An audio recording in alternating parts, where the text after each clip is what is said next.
l'olivier Olea europaea. Regardez comme il est tout joli. Alors ça, c'est l'olivier qui maintenant a été replanté chez nous il y a plus de 10 ans.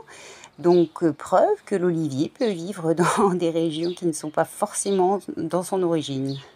La décoction de ces feuilles aura 2 rôles essentiels. Alors le plus rapide, on va commencer par celui-ci, le vasculaire.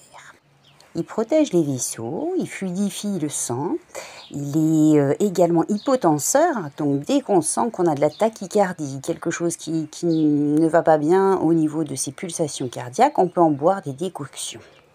Alors, pour rappel, une décoction n'est pas une infusion, c'est-à-dire que comme les feuilles de l'olivier sont épaisses, il va falloir faire à froid monter la température, donc les laisser bouillir au moins 10 à 15 minutes, puis arrêter le feu, laisser couvert et au bout de 15 minutes, de nouveau filtrer. Les effets justement sur la fluidification et sur les paramètres cardiovasculaires, on va dire, sont très rapides. Donc n'en abusez pas, essayez une fois si cela est vraiment nécessaire. Mais avant tout, demandez l'avis de votre médecin.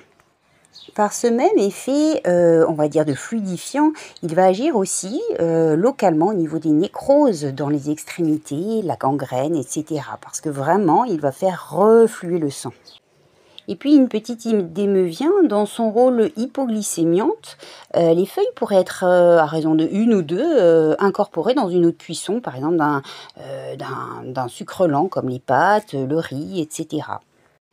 Je vous parlais donc d'un second rôle, ça va être sur l'impact qu'il a sur le système nerveux, notamment dans des pathologies un peu plus lourdes et longues, comme la sclérose en plaques, Alzheimer, Parkinson, et à ce moment-là, agir vraiment sur le système nerveux. J'ai hésité à vous parler de ce rôle parce qu'il s'agit plus de phénomènes génétiques, de pathologies dont on hérite souvent de nos aïeuls et pour lesquels on ne pourra jamais complètement éluder la maladie.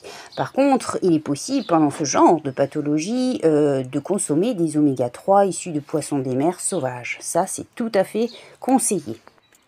Pour ce qu'il en est de l'utilisation des feuilles, incorporer-les au bain de pied, de main, etc. me semble bien plus adéquat, notamment au niveau de ces pathologies. Voilà, j'ai fait le tour de ce que je souhaitais vous faire découvrir au sujet de l'olivier. Merci d'avoir suivi cette vidéo. N'hésitez pas à vous abonner, à la liker, à partager. À bientôt et prenez soin de vous.